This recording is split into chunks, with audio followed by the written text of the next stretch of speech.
Good morning student.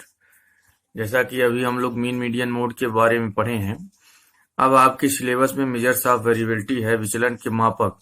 उसमें आपको जो है एक स्टैंडर्ड डेविएशन और एक क्वार्टाइल चतुर्थांश विचलन के बारे में अध्ययन करना है। तो अब हम लोग जो है क्वार्टाइल डेविएशन के बारे में अध्ययन करेंगे।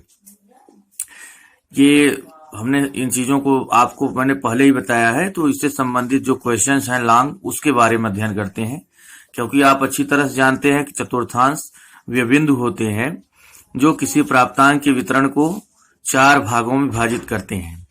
तो यहाँ पर हमें जो है एक क्वेश्चन दिया हुआ है जिसमें सीरियल नंबर 8 तक दिया हुआ है, और इसमें CI हमको 40 से 42, 37 से 39, 34 से 36, 31 से 33, 28 से 30, 25 से 27, 22 से 24 और 19 से 21 दिया हुआ है। फ्रीक्वेंसी भी आपको दिया रहेगा 5, 8, 9, 10, 7, 5, 4, 2। अगर इसका टोटल योग करें तो ये 50 के बराबर होता है। इसके फार्मूले को अगर हम देखें, इसका फार्मूला होता है Q is equal Q3 minus Q1 अपान 2।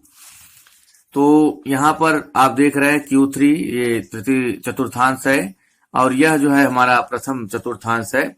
तो इस तरह से अगर हम इसके फार्मूले को देखें, प्रथम चतुर्थांश और तृतीय चतुर्थांश, तो Q1 इज इक्वल होता है L plus n/4 minus FB अपान FA इंटू CI, और Q3 इज इक्वल होता है L plus 3n/4 minus FB अपान FA इंटू CI। ये हमारा फार्मूला है। अब इस फार्मूले में हम सभी वैल्यू को रखेंगे। तो इसमें प्रथम फार्मूले को देखते हैं। तो यहाँ पर हमें n/4 है, तो n/4 हम निकालते हैं। n हमको पता है 50 और 50/4 हम करते हैं। 50 में अगर हम 4 का भाग देते हैं तो यह हमको भाग देने पे जो प्राप्त होगा, आप देखिए 4 एकम 4 और 4 दूनी 8, 4 पंचे 20, 12.5। तो इस 12.5 को हमें इधर ले आना है, लेकिन पहले हम इसको CF जोड़ लें। तो 2, 4, 2, 6,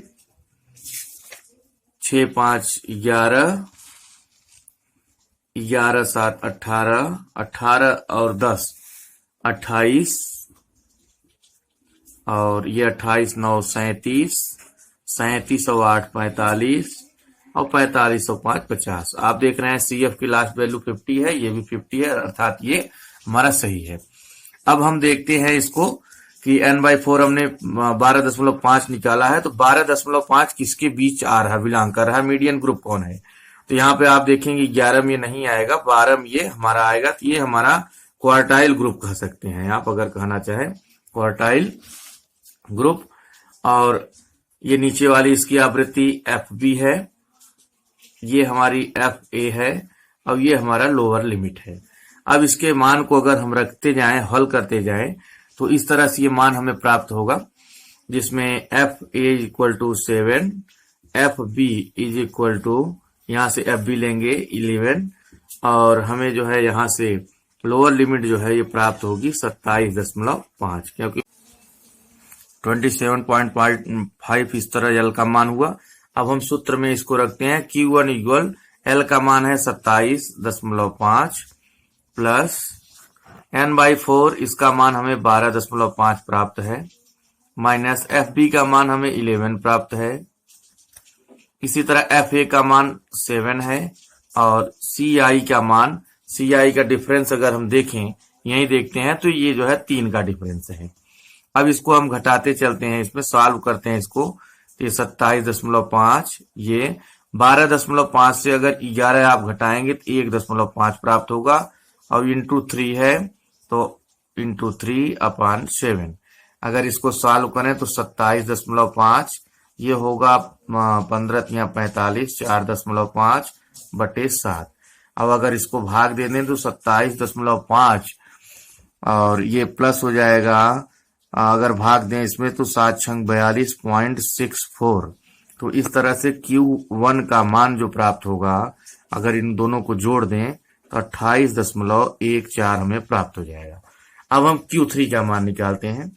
तो Q3 में के फार्मूले में हमें जो है 3n/4 पहले निकालना है।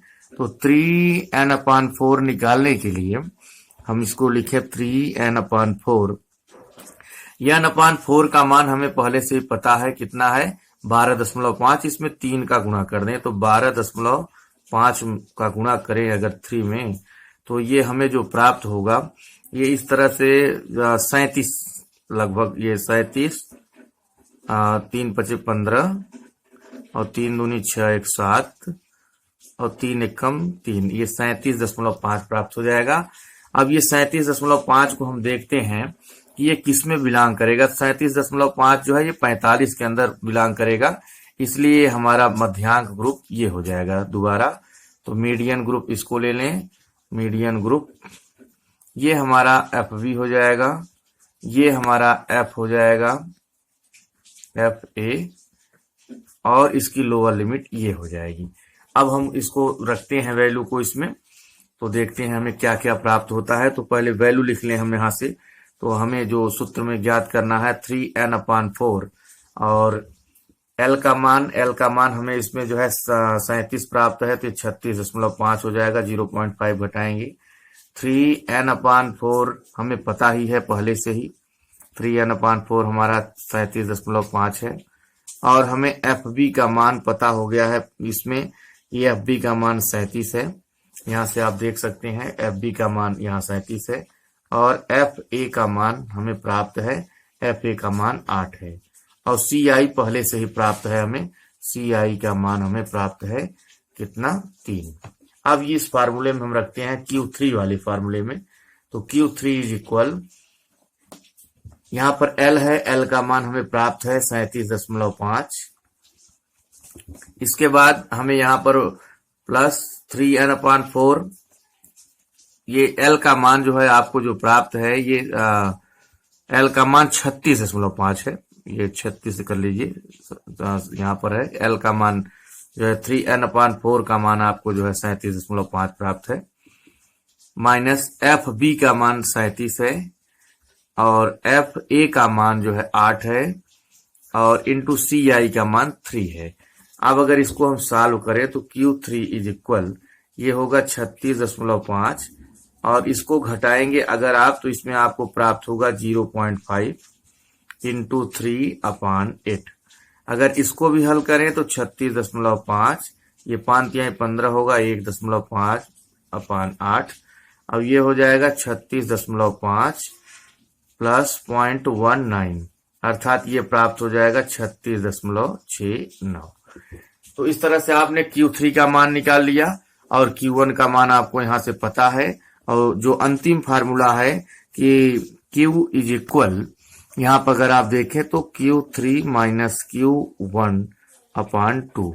तो Q3 का मान आपको पता है 36.69 और Q1 का मान आपको पता है 28.14 और ये /2।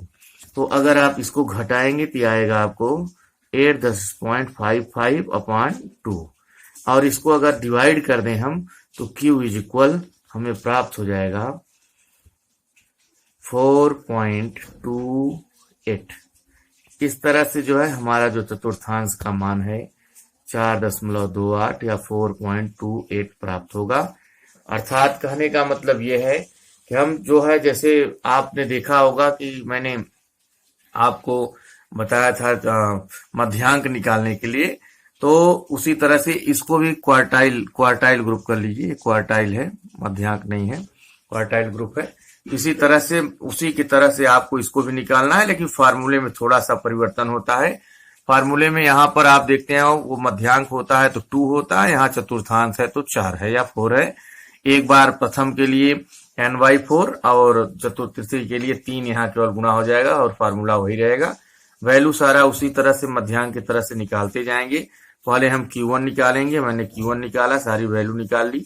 इसी तरह से हमने फिर दोबारा 3n यहाँ पर Q3 निकालने के लिए पूरा वैल्यू निकाल लिया। उसके बाद वैल्यू को हमने सूत्र में फार्मूले में पुट किया और इस तरह से मुझे प्राप्त हुआ Q का मान, और Q ही यही हमारी वैल्यू है।